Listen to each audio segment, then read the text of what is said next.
Good morning, class. I am teacher Jushel Labor and I will be your teacher today. Let's have our prayer first. Our Father, who art in heaven, hallowed be thy name, thy kingdom come, thy will be done, on earth as it is in heaven. Give us this day our daily bread, and forgive us our trespasses as we forgive those who trespass against us. And lead us not into temptation, but deliver us from evil. Amen. Here is the lesson objectives. At the end of the lesson, the students were able to define the concept of an ICT project for social change, recognize the potential of ICT projects to bring about social change, and improve communities. And lastly, create a concept paper project for social change. Here is my classroom rules. First, listen attentively. Second is respect. Third one is take down notes. You need to take down notes because right after our discussion, I will give you an activity. Before we start our lesson, let us first take a look and identify the following pictures. I have here a three pictures or image that you are going to identify. What is in this first picture? What is all about? So, okay, very good. It is gender inequality. So, social change is the way human interactions and relationships transform cultural and social institution one time. So, gender inequality, this is the discrimination of the basis of sex or gender, causing one sex or gender to be routinely favored or prioritized over another. So, gender equality is a fundamental human right, and that is a right violated by gender-based discrimination. Now, gender, it refers to characteristics of women, men, girls, and boys that are socially constructed. So, as a social construct, gender varies from society to society and can change over time. So, that's why gender inequality has a relevance for social change. Did you get it? Okay, very good. How about this second picture? Okay, very good. This illustrates a human rights violation. So human rights are not only an effective way to bring about social change, they're also an indicator of a state's governmental administration and democratic governance, such that they also constitute an indicator of social change. From this perspective, the challenge is to achieve social change, wherein the enjoyment and exercise of human rights are in full force. Thus, it is important that the design and implementation of public policies is simultaneously address both the new and old agendas that are still outstanding, which requires the involvement of various actors. So that is the human rights violation for social change. Lastly, what is this picture all about? Yes, it is teenage pregnancy. Nowadays, this is the several problems towards in our society. At a young age, they get pregnant. It is because of the lack of guidance for parents, of course, through social media. They are brings for curiosity and they will tend to influence. A child having a baby as a teenager is more likely to face critical social issues like poverty, poor education, risky behaviors that lead to poor health issues, and child welfare. The financial cost of teens having babies is financially devastating. From those pictures that you saw, what do you think is our topic for today? Yes, very good. Our topic for today is all about planning and conceptualizing an ICT project for social change. How important is ICT in our daily living? Okay, exactly. Eventually, ICT help us explore some knowledgeable learning through online environment. Yes, it is true that technology made lives more easier, especially in education. Through internet, we can sites or browse as our guide or source, and mostly in the society, ICT is valuable tool. Now, our lesson this morning is about planning and conceptualizing an ICT project for social change. Before our lesson proper, in your prior knowledge, what is social change? Yes? Okay, very good. Social change is an alteration of mechanism within the social culture. It is characterized by changes in rules of behavior, social organization, or value system. Now, ICT on social change. Social change refers to any changes of the social order in the society. Social change may include social institution, social behavior, or social relations. It can be done in any form of multimedia. You can make social changes by campaigns. Campaigns are a work and organized and active way toward a particular goal. Typically, a political or social one, a campaign will help you promote and organize your project properly. Now, how does ICT have an impact on social change? Okay, very good. So, ICT have an impact on social change. It offers newer, quicker, and more effective ways. Individual engage, converse, exchange information, and more access will discover that can progressively impact them as well as the community. Several online platforms and applications that we use to our advantage and promotion and passively selling products and even small campaigns about our community. Let's talk about creating a concept paper. What is concept paper in your prior knowledge or based on your idea class? Okay, very good. So one of the main reason we need to understand concept paper because this will be the document in order for us to create what we call social change.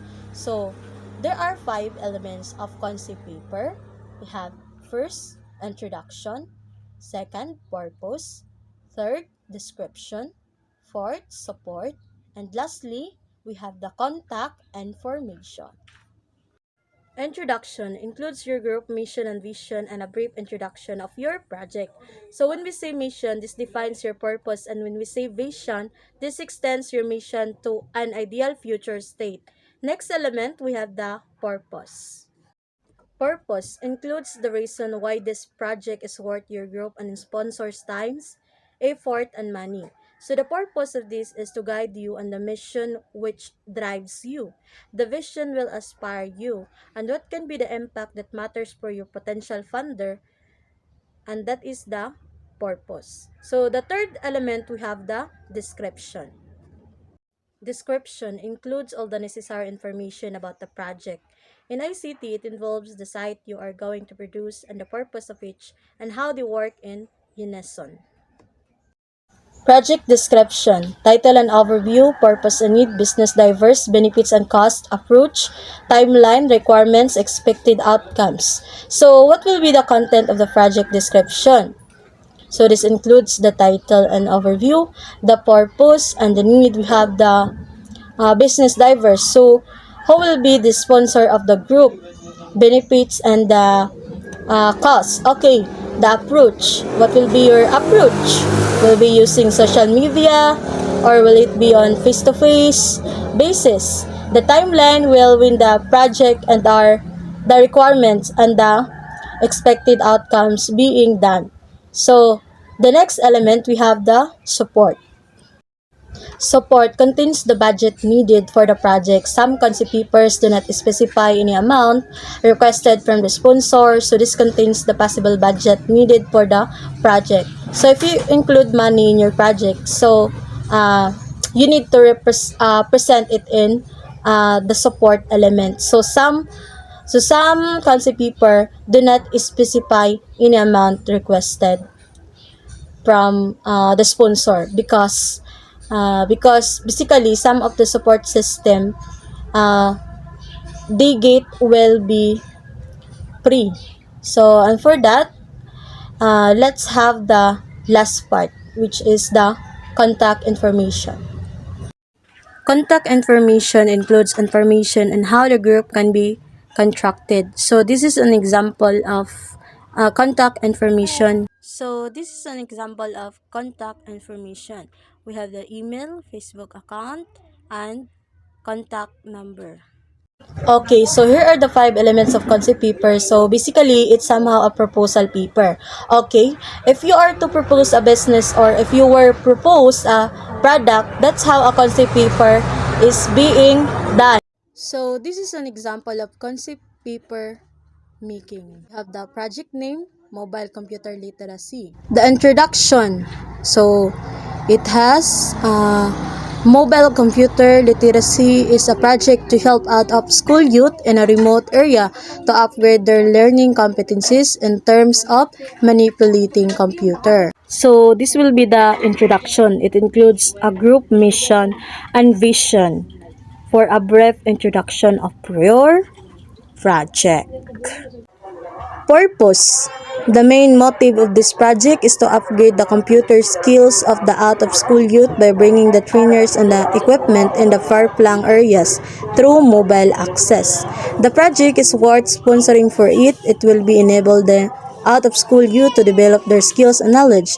This will also help less fortunate families to have children participate in the pre-trainings to be conducted by volunteer trainers. So, this includes the reason why this project is worth your group and sponsors time, effort, and money.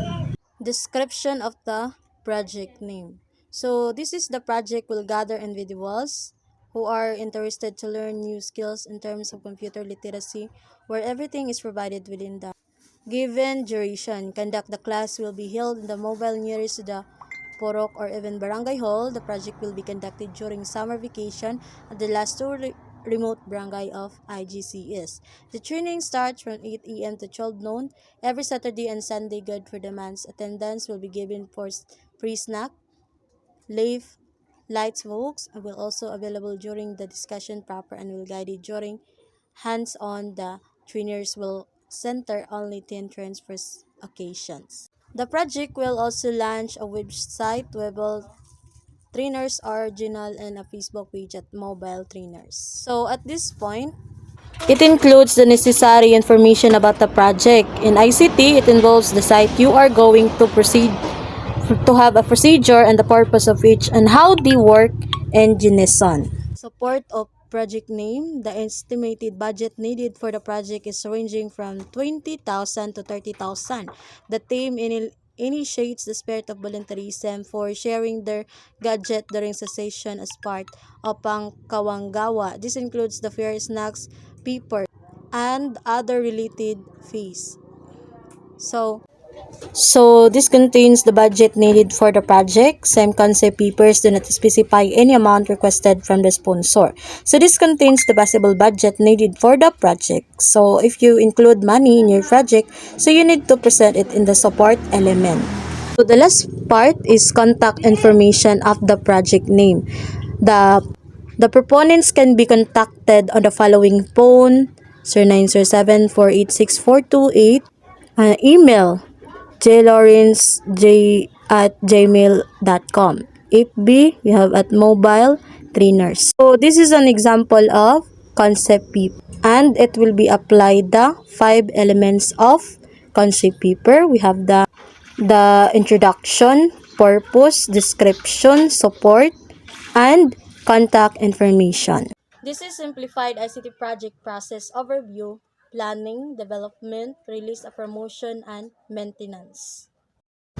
Planning is the process of thinking about activities required to achieve a desired goal.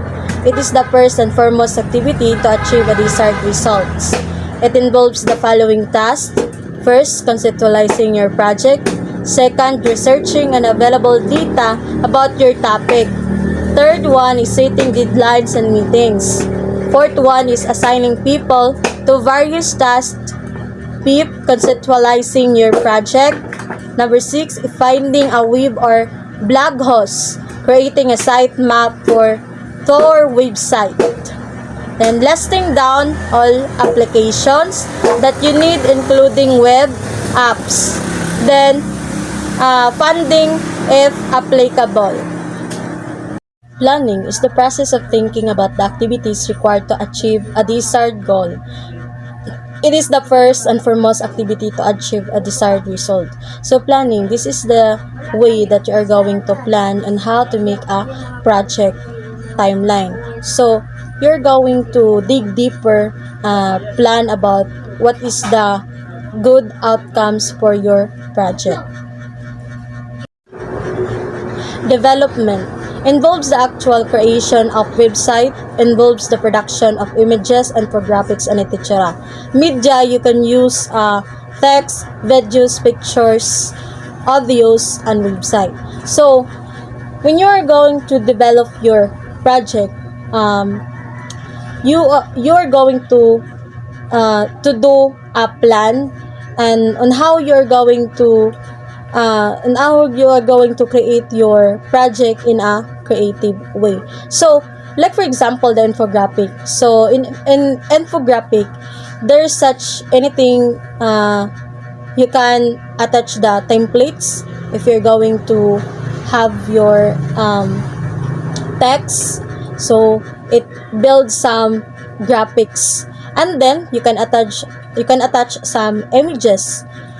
Of course, when you're going to attach some audios, then you can cite anything in the infographics. Then you can also attach some audios for that. And then also enable to develop your project is you need to do that your project is being what we call that one, it is a creation. There's some things and creation to develop your project. Release and promotion. It involves the actual release of website for public view and promoting it. Promotion typically starts before the actual release. So, release and promotion. So, when your project is being approved, then your project will be promoting after after releasing of your project.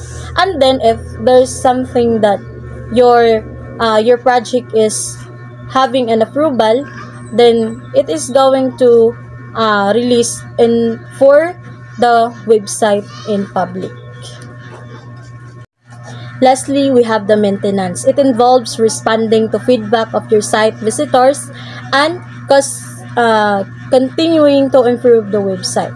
So this means it is something that there's having a feedback of the visitors, then they are going to cite of then the website that they're going to cite, it is having the to maintain the responding of the visitors. So it means maintenance, of course, in doing the simplified ICT project for process. It is an overview, the planning, development, release, and promotion. So, of course, there's having a maintenance also. Okay? So, maintenance, it is somewhat like the feedback, that they are going to, what you call that one? They're going to initiate something that the project has been accomplished with that. Now, what is the importance of a concept paper in a corporate setting? Exactly. Okay, why it is important to follow the steps in the ICT project process?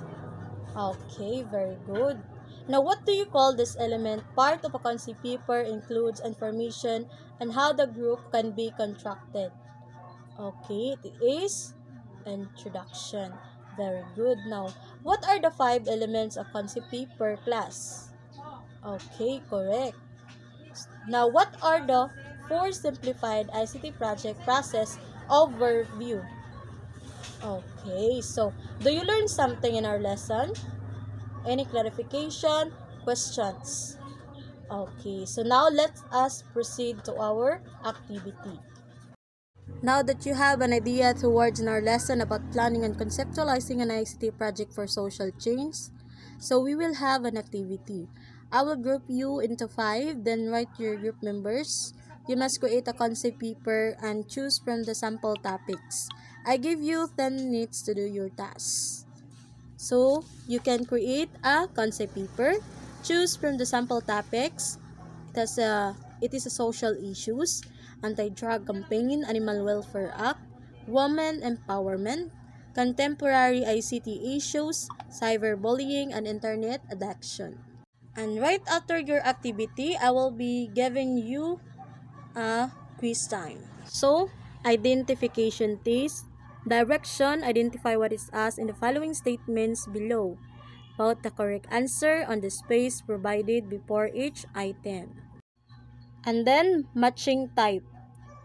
Match column E to column B. Read and analyze each item carefully. Match the words being described by column E to column B. Write the letter of the correct answer on your paper. Okay, that is all about our topic, the planning and conceptualizing ICT project for social change. Thank you for listening and goodbye.